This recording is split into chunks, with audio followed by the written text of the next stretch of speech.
সুপ্রিয় শিক্ষার্থীবৃন্দ, আজকের ক্লাসে সবাইকে স্বাগতম। আজকে ফোর্থ ইয়ারের জেনেটিক ইঞ্জিনিয়ারিং বিষয়ের একেবারে প্রারম্ভিক পর্যায়ের একটি ক্লাস নিয়ে এসেছি। ফোর্থ ইয়ারের ক্লাস আমরা শুরু করতে যাচ্ছি এই প্রথম। তোমরা বই পেয়েছো এবং আশা করি নিজের উদ্যোগে পড়াশোনাও শুরু করেছো। এখন এই পর্যায়ে একেবারে প্রথম পর্যায়ে আমরা জেনেটিক ইঞ্জিনিয়ারিং কি এ সম্পর্কে আলোচনা করব। জেনেটিক ইঞ্জিনিয়ারিং আসলে কি? তো থার্ড ইয়ারে তো তোমরা জেনেটিক্স সম্পর্কে জেনেছো, মেন্ডেলের সূত্র জেনেছো, মেন্ডেলের সূত্রের ব্যতিক্রম পড়েছো এবং সেই সব সূত্রের ব্যতিক্রম সূত্র অ্যাপ্লাই করে কিভাবে আমরা বিভিন্ন প্রাণীর ক্ষেত্রে পরিবর্তন সাধন করতে পারি। অর্থাৎ আমরা ডিএনএর নিউক্লিক অ্যাসিড, ডিএনএর পরিবর্তন, ডিএনএর যে পলিমারেজ, নাইট্রোজেনের যে বেসগুলি আছে সেগুলির মধ্যে পরিবর্তন সাধন করে আমরা কিভাবে জীবের বৈশিষ্ট্যে পরিবর্তন আনতে পারি, বিজ্ঞানীরা এগুলি নিয়েই গবেষণা করেছেন এবং সফল হয়েছেন। তো আমরা এর সংজ্ঞাটা জেনে নিই এবং আমরা বোঝার চেষ্টা করি বিজ্ঞানীরা কিভাবে জেনেটিক ইঞ্জিনিয়ারিং প্রয়োগ করে ধীরে ধীরে উদ্ভিদ এবং প্রাণীর ক্ষেত্রে সফলতা লাভ করেছেন। ভিন্ন প্রকৃতির একাধিক ডিএনএ অণু পরস্পর সংযুক্ত করে জৈব পদ্ধতিতে কোনো জীবকোষে বা জীবদেহে প্রবেশ করানোর কৌশলকেই জেনেটিক ইঞ্জিনিয়ারিং বলে। প্রাকৃতিকভাবেও এই প্রক্রিয়াটি সংঘটিত হতে পারে। প্রাকৃতিকভাবেও আমরা এই প্রক্রিয়াটি সংঘটিত করতে পারি, আবার কৃত্রিমভাবেও, অর্থাৎ দ্রুত এবং অতিরিক্ত ফলাফল লাভের জন্য কৃত্রিমভাবেও এক প্রযুক্তি প্রয়োগ করা হয়। উচ্চতর জীবের ক্ষেত্রে এই সকল কৌশল ব্যবহারের অর্থ হচ্ছে এমন কোনো বৈশিষ্ট্যে ধারক জিন প্রবেশ করানো যা আগে উক্ত জীবের দেহে ছিল না। একে অনেক সময় জেনেটিক মডিফিকেশনও বলা হয়। তো প্রিয় শিক্ষার্থী বন্ধুরা, আমাদের চারপাশে এ সংক্রান্ত অসংখ্য উদাহরণ ছড়িয়ে আছে। উদ্ভিদের ক্ষেত্রে আমরা কৃষিক্ষেত্রে ব্যাপক সফলতা লাভ করার পাশাপাশি আমরা প্রাণীদের ক্ষেত্রেও সফলতা লাভ করেছি। আমরা মাছের ক্ষেত্রে, গবাদি পশুর ক্ষেত্রে অনেক সফলতা লাভ করেছি জেনেটিক ইঞ্জিনিয়ারিংয়ের প্রয়োগ ঘটিয়ে, এবং বর্তমানে মানুষ সফলতার পেতে পেতে মানুষের ক্ষেত্রেও এই জেনেটিক ইঞ্জিনিয়ারিংয়ের প্রয়োগ ঘটাতে চায় এবং ঘটানোর চিন্তা ভাবনা করছে। অর্থাৎ এই বিজ্ঞানের মাধ্যমে মানুষ তার নিজের বংশধরদের জেনেটিক গঠন নিজেরাই নির্ধারণ করার কথা চিন্তা ভাবনা করছে। ধারণা ও ভূমিকা। জেনেটিক ইঞ্জিনিয়ারিংয়ের ধারণা, ভূমিকা এটা আসলে কবে থেকে শুরু করেছে বিজ্ঞানীরা? দ্বিতীয় বিশ্বযুদ্ধের পর বিজ্ঞানের সবচেয়ে বড় অবদান যেটা আমাদের কাছে মনে হয়, জেমস ওয়াটসন ও ফ্রান্সিস ক্রিকের ডিঅক্সি রাইবো নিউক্লিক অ্যাসিড বা ডিএনএ মডেল আবিষ্কার করা। আমরা জানি ওয়াটসন এবং ক্রিকের ডিএনএ মডেল, ডাবল হেলিক্স বন্ডের যে মডেলটা আমরা দেখতে পাই, এই মডেলটা আবিষ্কৃত হওয়ার সাথে সাথে সফলতার দুয়ার যেন খুলে গেল, তাই না? আর এর মধ্য দিয়ে বিজ্ঞানের অভূতপূর্ব পরিবর্তন শুরু হয়ে গেল। মানুষের খাদ্য থেকে রোগবালাই শনাক্তকরণ ও তা প্রতিরোধে নিত্য নতুন ঔষধ তৈরি সহ অনেক কিছুই সম্ভব হয় এই ওয়াটসন ও ক্রিকের বিজ্ঞানে দেয়া সেরা উপহারের বদৌলতে। তো প্রিয় শিক্ষার্থী বন্ধুরা, তোমরা বুঝতে চাচ্ছ যে আমি কি বোঝাতে চাচ্ছি। কি কি ক্ষেত্রে আমরা সফলতা লাভ করেছি। আমরা এই ক্ষেত্রে যদি জেনেটিক ইঞ্জিনিয়ারিংয়ের পরিসর যেটা পরিধি, কোন কোন ক্ষেত্রে আমরা সফলতা লাভ করেছি, এগুলি তোমাদের একটু যদি বলতে চাই, তো একটু বললেই তোমরা বুঝতে পারবে যে কৃষি ক্ষেত্রে সফলতা পেয়েছি আমরা আগাছা প্রতিরোধী ফসল উৎপাদন, কীটপতঙ্গ প্রতিরোধী ফসল উৎপাদন, রোগ জীবাণু প্রতিরোধী ফসল উৎপাদন, ঘাত সহনীয় ফসল উৎপাদন, ফসলের সালোক সংশ্লেষণের বৃদ্ধির হার, উদ্ভিদের নাইট্রোজেন সংবন্ধন ক্ষমতা, শস্যের পুষ্টিমান বৃদ্ধি, শিল্পক্ষেত্রে, চিকিৎসা ক্ষেত্রে, পরিবেশ সংরক্ষণে, সর্বক্ষেত্রে আমরা সফলতা লাভ করতে সক্ষম হয়েছি। অণুজীব বিজ্ঞান বা মলিকুলার বায়োলজির মাদার হিসাবে বিজ্ঞানীরা ডিএনএ নিত্যদিনই প্রশস্ত করে চলেছেন, অর্থাৎ এর উপর গবেষণা কিন্তু হয়েই চলেছে। এখন পর্যন্ত আমরা এই শাখায় কাজ করেই চলেছি। কয়েক দশক ধরে মানুষ, পশু, পাখি, উদ্ভিদের জিনোম রহস্য বা জেনেটিক ম্যাপ উন্মোচন করে এটাই প্রমাণ হয়েছে যে ডিএনএ জীবের সকল ট্রেইটস বা বৈশিষ্ট্য ধারক। যেমন সম্প্রতি আমরা জানতে পারলাম যে করোনা ভাইরাসেরও ট্রেইটস অর্থাৎ জীবন ইতিহাস কিন্তু জানা গিয়েছে, এবং এটার সাথে বিজ্ঞানীরা মিল পেয়েছেন আরেকটা ভাইরাসের, সেটাও আমরা শুনলাম। অর্থাৎ এর জীবন ইতিহাসের সাথে মিল পাওয়া গেলে মোটামুটি তার ধারণা করা হয় যে তার আচরণ কীরূপ হবে এবং তার গতিবিধি কীরূপ হবে, এবং সেই রূপে তার চিকিৎসা পদ্ধতিটা আবিষ্কার করতে বিজ্ঞানীদের জন্য সহজ হয়। ক্রমবর্ধমান জনগোষ্ঠীর খাদ্য চাহিদা পূরণ করতে বিশ্ব যখন হুমকির মুখে, ঠিক তখনই বিজ্ঞানীদের মাথায় ডিএনএ প্রকৌশল বা জেনেটিক ইঞ্জিনিয়ারিং দিয়ে তার সমাধানের ব্যাপারটি মাথায় এলো।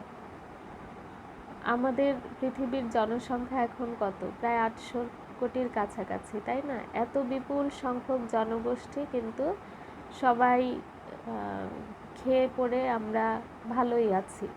কিছু কিছু দেশে, আফ্রিকার কিছু কিছু দেশে খাদ্য সংকট রয়েছে, আবার কোনো কোনো দেশ এত মাত্রায় খাদ্য অপচয় করে, যদি সঠিক ম্যানেজমেন্ট হতো পৃথিবীর একটা মানুষও কিন্তু না খেয়ে থাকতো না।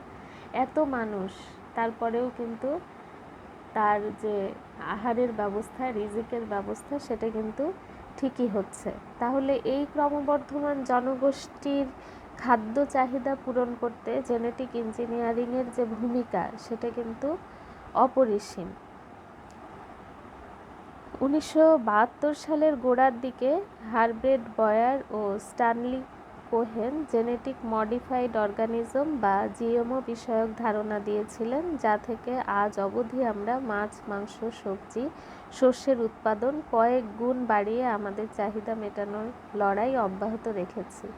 জিএমও ফুডের নাম আমরা শুনেছি, আমরা আলু, বেগুন, পেঁপে, কলা, বাঁধাকপি, প্রত্যেকটাই, ইভেন ফুলের ক্ষেত্রেও আমরা রজনীগন্ধা, গোলাপ এবং ঘাতসহ বিভিন্ন ফুল, হয়তো তার কোয়ালিটিতে পার্থক্য এসেছে, কিন্তু কোয়ান্টিটি বেড়েছে বহুগুণ।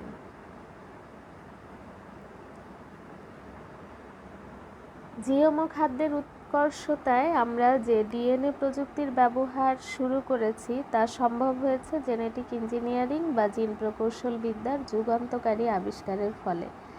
আজ আমরা এই জিন প্রকৌশলকে কাজে লাগিয়ে রোগবালাই এর বিরুদ্ধে লড়াই করেছি, নতুন একটি বিশ্বকে ভবিষ্যৎ প্রজন্মের কাছে উপহার দিয়ে চলেছি। এই যে আমরা ডায়াবেটিস রোগ হলে যে ইনসুলিন নেই, তা কিন্তু আমাদের হাতের নাগালে এনে দিয়েছে জিন প্রযুক্তি। ইনসুলিনের ব্যাপক ব্যবহার, আগে মানুষ কি করতো যে বিভিন্ন প্রাণীর থেকে ইনসুলিন সংগ্রহ করত এবং সেখান থেকে বিভিন্ন অ্যালার্জিরও সম্মুখীন তারা হতো, যেই পন্থায় তারা তৈরি করত। কিন্তু বর্তমানে জেনেটিক ইঞ্জিনিয়ারিংয়ের জ্ঞান কাজে লাগিয়ে মানুষ ইনসুলিন তৈরি করে ডায়াবেটিস রোগ নিয়ন্ত্রণ করতে সক্ষম হয়েছে, এবং আমরা ধীরে ধীরে এই বিষয়গুলি পড়ব, কিভাবে ইনসুলিন তৈরি করা হয়, কিভাবে কি প্রযুক্তি কাজে লাগিয়ে তৈরি করা হয় সেই চ্যাপ্টারগুলি আমরা সামনের দিকে পড়ব।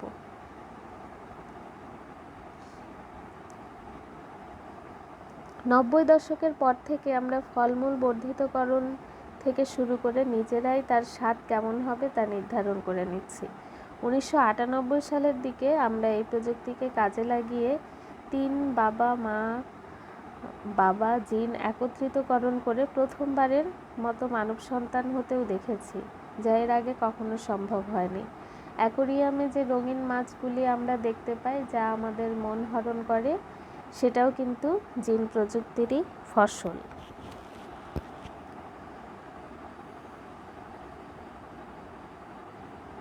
এখন আসলে কিভাবে করে, তাই না? এখানে একটুখানি ধারণা আমরা পাবো যে ডিএনএ যে 4টি নিউক্লিওটাইড বা রাসায়নিক উপাদান দিয়ে তৈরি, তোমরা জানো সেটা অ্যাডিনিন, সাইটোসিন, গুয়ানিন, থায়ামিন, অর্থাৎ 4টা যে নিউক্লিওটাইড বা রাসায়নিক উপাদান দিয়ে তৈরি। এই 4টা উপাদান নড়াচড়া করলেই নতুন নতুন বৈশিষ্ট্যের প্রোটিন তৈরি হয়। আর জিন প্রকৌশলে আমরা যে প্রযুক্তির সাহায্য নিয়েছি তা হলো mega nuclease, zinc finger nuclease এবং transcription activator like effector nuclease বা ট্যালেন।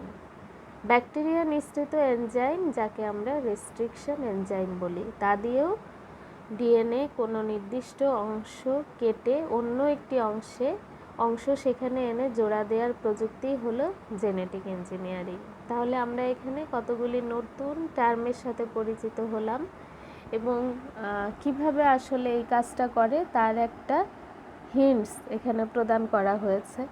যেমন ব্যাকটেরিয়া থেকে নিঃসৃত এনজাইম, যাকে আমরা রেস্ট্রিকশন এনজাইম বলি, অর্থাৎ ডিএনএকে আমরা একটা নির্দিষ্ট অংশে কেটে অন্য একটি যেই বৈশিষ্ট্যটা আমরা আনতে চাই সেই বৈশিষ্ট্যের ডিএনএকে আমরা এখানে জোড়া লাগিয়ে তারপরে আমরা এই জেনেটিক ইঞ্জিনিয়ারিংয়ের কাজটা আমরা এইভাবে করে থাকি।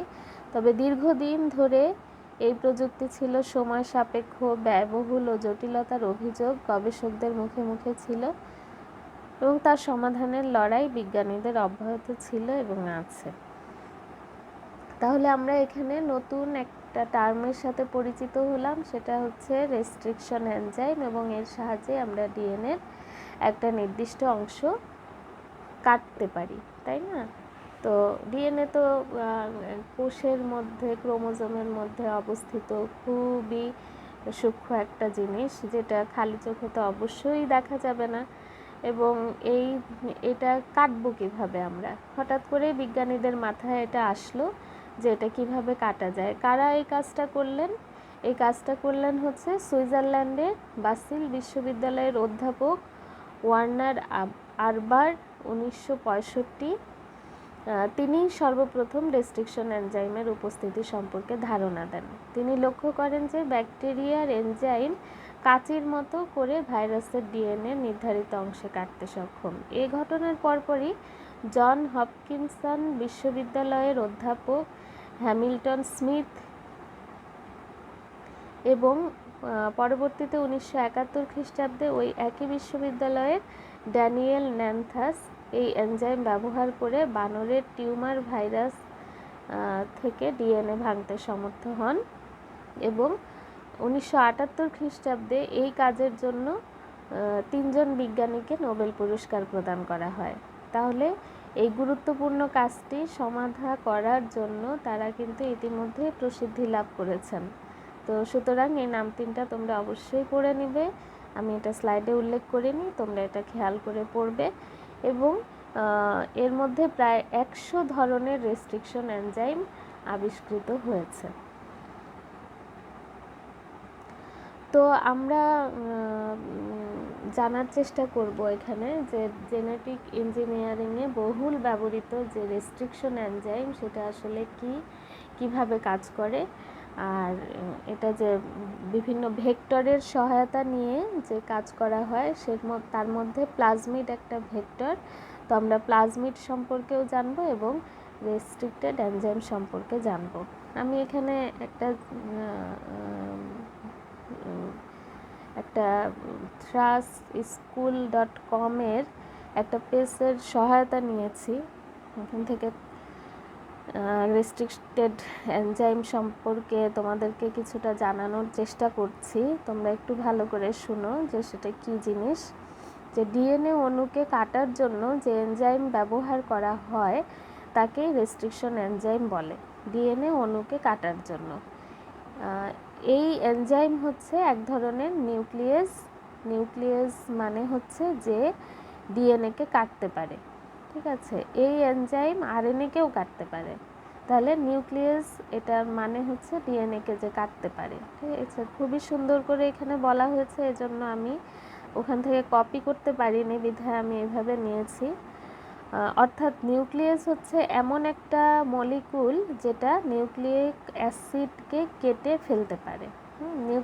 নিউক্লিয়াস দুই ধরনের হয় নিউক্লিয়াস, একটা হচ্ছে এক্সোনিউক্লিয়াস আর একটা হচ্ছে এন্ডোনিউক্লিয়াস।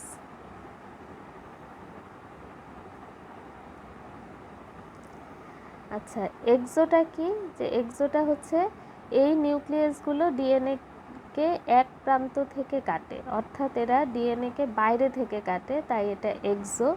এই যে দেখতে পাচ্ছ নীল রঙের যে বনটা, এটা বাইরে থেকে কাটছে। আর এন্ডো যেটা, যে এই নিউক্লিয়াসগুলো ডিএনএর একটা নির্দিষ্ট স্থানকে কাটে, অর্থাৎ এরা ডিএনএকে ভেতর থেকে কাটে, এই জন্য তারা হচ্ছে এন্ডো। এই যে দেখতে পাচ্ছ এটা ভেতর থেকে কাটছে, একটু চিত্রটা বোঝার চেষ্টা করো। জেনেটিক ইঞ্জিনিয়ারিংয়ে ব্যবহৃত রেস্ট্রিকশন এনজাইমগুলো এন্ডোনিউক্লিয়াস টাইপের হয়, কারণ এরা ডিএনএর ভিতরে নির্দিষ্ট একটা জায়গা বা সিকোয়েন্সকে কাটে। রেস্ট্রিকশন এনজাইম ডিএনএ যে জায়গাতে কাটে সেই জায়গার আরেকটা নাম হচ্ছে রেস্ট্রিকশন সাইট, অর্থাৎ যে জায়গায় কাটে সেই জায়গার আরেকটা নাম হচ্ছে রেস্ট্রিকশন সাইট। দেখো আমি এখানে চিত্রটাতে লাল আর সবুজ দিয়ে ইন্ডিকেট করা হয়েছে। লালটা হচ্ছে ভিতরের দিকটা আর নীলটা হচ্ছে বাইরের দিকটা। বর্তমানে বাজারে অনেক ধরনের রেস্ট্রিকশন এনজাইম পাওয়া যায়। এদের মধ্যে সবচেয়ে বেশি পরিচিত এনজাইমের নাম হলো ইকোআরএল, যেটা দিয়ে খুব সহজেই ডিএনএকে কর্তন করা যায়। ইকোআরএল বাম এইচ, এটা হচ্ছে ট্রিপল রোমান সংখ্যা দিয়ে 3 লেখা হয়েছে। যে ব্যাকটেরিয়ার শরীরে রেস্ট্রিকশন এনজাইম পাওয়া যায় সেই ব্যাকটেরিয়ার নাম অনুসারে রেস্ট্রিকশন এনজাইমের নাম রাখা হয়েছে।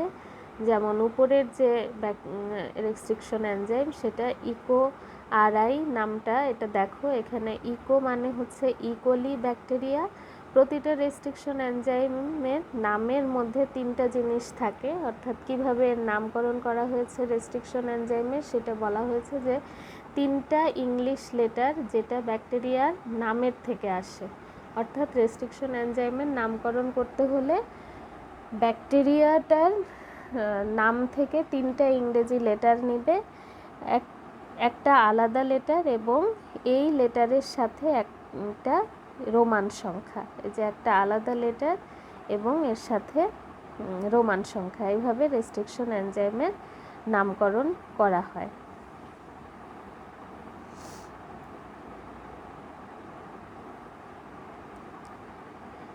প্রতিটা রেস্ট্রিকশন এনজাইমের রেস্ট্রিকশন সাইট থাকে স্পেসিফিক বা আলাদা আলাদা। যেমন ইকোআরএল এর রেস্ট্রিকশন সাইট হচ্ছে 5 থেকে হচ্ছে এটার প্রান্ত একটা হচ্ছে GAATTC, অর্থাৎ guanine adenine adenine thymine thymine cytosine. এটা হচ্ছে 5 মাইক্রন থেকে 3 মাইক্রন, ঠিক আছে। এটার একটা মাপ রয়েছে এবং সেই মাপ অনুযায়ী এটা কাটবে।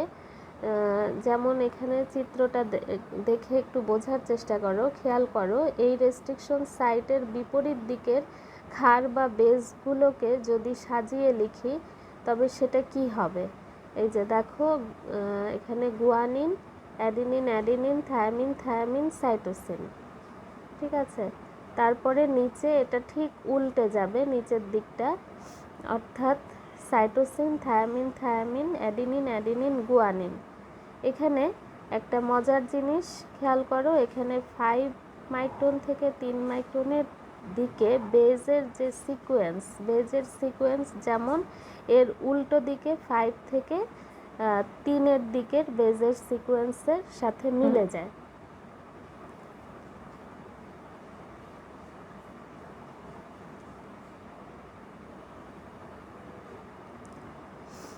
প্রত্যেকটা ডিএনএর ভেতর এই ধরনের কিছু নাইট্রোজেন ক্ষারের সিকোয়েন্স থাকে, যাদের উল্টো করে লিখলে যে সিকোয়েন্স পাওয়া যাবে সেটা তাদের সাথে হাইড্রোজেন বন্ড দিয়ে যুক্ত সিকোয়েন্সের মতো হয়। এই ধরনের নাইট্রোজেন বেজের সিকোয়েন্সকে প্যালিন্ড্রোম সিকোয়েন্স বলা হয়। প্যালিন্ড্রোম সিকোয়েন্স অর্থাৎ ডিএনএর মধ্যে যেসব জায়গায় প্যালিন্ড্রোম সিকোয়েন্স থাকে সেসব জায়গায় রেস্ট্রিকশন এনজাইম কাজ করে। অর্থাৎ ডিএনএর রেস্ট্রিকশন সাইট সবসময় প্যালিন্ড্রোম সিকোয়েন্স হয়ে থাকে এবং প্যালিন্ড্রোম সিকোয়েন্স ছাড়া রেস্ট্রিকশন সাইট তৈরি হয় না, এবং ওই জায়গাতেই হচ্ছে রেস্ট্রিকশন এনজাইমটা কাজ করে। প্রশ্ন হচ্ছে, কোনো রেস্ট্রিকশন এনজাইম শুধুমাত্র প্যালিন্ড্রোম সিকোয়েন্স যুক্ত ডিএনএর অংশকে কাটে কেন? ডিএনএ যখন কোনো প্যালিন্ড্রোম সিকোয়েন্সে থাকে তখন তার নাইট্রোজেন ক্ষার বা নাইট্রোজেন বেজের অবস্থা থাকে নিচের ছবির মতো, এই যে এরকম থাকে। অর্থাৎ এর সজ্জাক্রমটা, নাইট্রোজেন বেজের যে সজ্জাক্রমটা সেটা এইভাবে থাকে: গুয়ানিন, অ্যাডিনিন, থায়ামিন, সাইটোসিন। এই সিঙ্গেল সুতার মধ্যে যেসব নাইট্রোজেন বেস থাকে এরাও আবার নিজেদের মধ্যে একে অপরের সাথে হাইড্রোজেন বন্ড তৈরি করতে পারে। তখন ব্যাপারটা হয় এরকম। এর পরের ছবিটাতে দেখো, এইভাবে নিজেদের মধ্যে তারা হাইড্রোজেন বন্ড সৃষ্টি করে। অর্থাৎ এই 2 অণু 3 অণু 2 অণু 2 অণু, অর্থাৎ একটা সিঙ্গেল ডিএনএ সুতার জায়গায় প্যালিন্ড্রোম সিকোয়েন্স নাইট্রোজেন বেস থাকলে সেখানে গম্বুজ বা টাওয়ারের মতো অংশ তৈরি করে। এ ধরনের অংশকে ডিএনএর সেকেন্ডারি গঠন বা সেকেন্ডারি স্ট্রাকচার বলে। রেস্ট্রিকশন এনজাইমগুলো ডিএনএর সেকেন্ডারি স্ট্রাকচারগুলোকে সহজেই চিনতে পারে এবং এসব জায়গাগুলোতে সে কেটে দেয়। তাই রেস্ট্রিকশন এনজাইম ডিএনএর অন্য কোনো জায়গায় কাটে না, শুধুমাত্র ওই জায়গাতেই কাজ করে। তাই রেস্ট্রিকশন এনজাইম ডিএনএর অন্য কোনো জায়গায় কাটে না, শুধুমাত্র ওই জায়গায় অর্থাৎ প্যালিন্ড্রোম সিকোয়েন্স যুক্ত জায়গায় কাটে। তাই রেস্ট্রিকশন সাইটগুলো হচ্ছে প্যালিন্ড্রোম সিকোয়েন্সের তৈরি। যে কিভাবে কাটছে এখানে চিত্রটাতে সুন্দর করে দেখানো হয়েছে।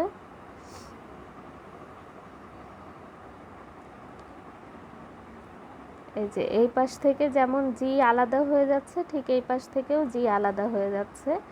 এখানে অ্যাডিনিন, থায়ামিন, সাইটোসিন, আবার এখান থেকেও ঠিক একইভাবে অ্যাডিনিন, থায়ামিন, সাইটোসিন। এখানেও জি আলাদা হয়ে যাচ্ছে, এখানে জি আলাদা হয়ে যাচ্ছে। ঠিক প্যালিন্ড্রোম সিকোয়েন্স যেখানে সেখানেই হচ্ছে কেটে যাচ্ছে।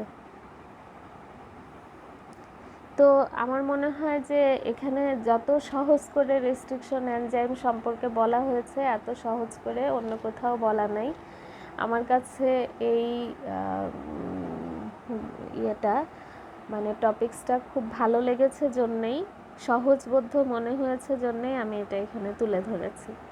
এখন প্লাজমিড এক ধরনের ভেক্টর, অর্থাৎ আমরা যখন রেস্ট্রিকশন এনজাইম দিয়ে কাটলাম, কেটে অন্য আরেকটা ডিএনএ, বৈশিষ্ট্যযুক্ত ডিএনএ যেটা আমরা চাই সেটা আমরা জোড়া লাগালাম এবং সেটা একটা অণুজীব ভেক্টরে আমরা সেটা প্রবেশ করালাম, একটা ব্যাকটেরিয়ায় আমরা সেটা প্রবেশ করালাম। এখন সেই অণুজীবটার ভিতরে যে আলাদা একটা ডিএনএ থাকে সেটাকেই আমরা বলি প্লাজমিড।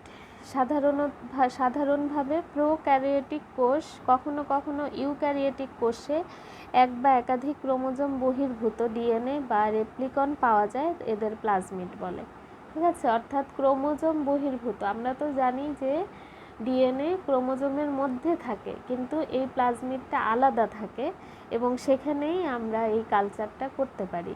বৈশিষ্ট্য মূলত গোলাকার, চক্রাকার বা পেঁচানো বৃত্তাকার দ্বিতন্ত্রী ডিএনএ অণু বিশিষ্ট, আকার 1 থেকে 300 কিলো বেস পর্যন্ত। প্লাজমিডে 1 থেকে 100 জিন উপস্থিত থাকতে পারে। ব্যাকটেরিয়া কোষের প্লাজমিড কোষ থেকে পৃথক করে নিয়ে তাকে জিন ম্যানিপুলেশনের জন্য বিশেষভাবে তৈরি করা যায়। এই যে দেখো এখানে একটা চিত্রে ব্যাকটেরিয়াতে এগুলি হচ্ছে তোমার ডিএনএ আর এগুলি হচ্ছে তোমার প্লাজমিড, অর্থাৎ আলাদা ডিএনএ। কাজ হচ্ছে বিজ্ঞানীরা প্লাজমিডগুলোকে ক্লোন, স্থানান্তর এবং জিন ম্যানিপুলেশন করার সরঞ্জাম হিসেবে ব্যবহার করেন। এই উদ্দেশ্যে পরীক্ষামূলকভাবে ব্যবহৃত প্লাজমিডগুলিকে ভেক্টর বলা হয়। গবেষকরা প্লাজমিড ভেক্টরে ডিএনএ টুকরো বা জিনগুলিকে ঢোকাতে পারেন। এভাবেই রিকম্বিনেন্ট প্লাজমিড তৈরি করা হয়। তো আমরা ভেক্টর সম্পর্কেও সামনে জানবো। বিভিন্ন রকমের ভেক্টর রয়েছে, তার মধ্যে প্লাজমিডকেই বিজ্ঞানীরা খুব সহজ এবং সহজে করা যায় এটাকেই বিজ্ঞানীরা বাছাই করেছেন। তো পরবর্তীতে আমরা এই কোশ্চেনটা নিয়েও আমরা আলোচনা করব। আজকে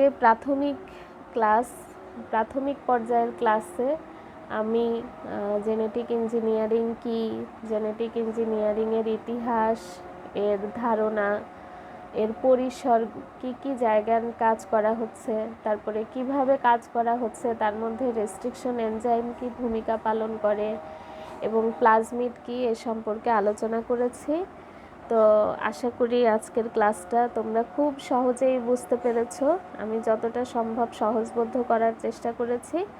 তো প্রিয় শিক্ষার্থী বন্ধুরা, তোমরা ভালো থাকবে এবং বাসায় বসে লেখাপড়া করবে। তোমাদের সবাইকে ধন্যবাদ জানিয়ে আজকের মতো বিদায় নিচ্ছি। আল্লাহ হাফেজ।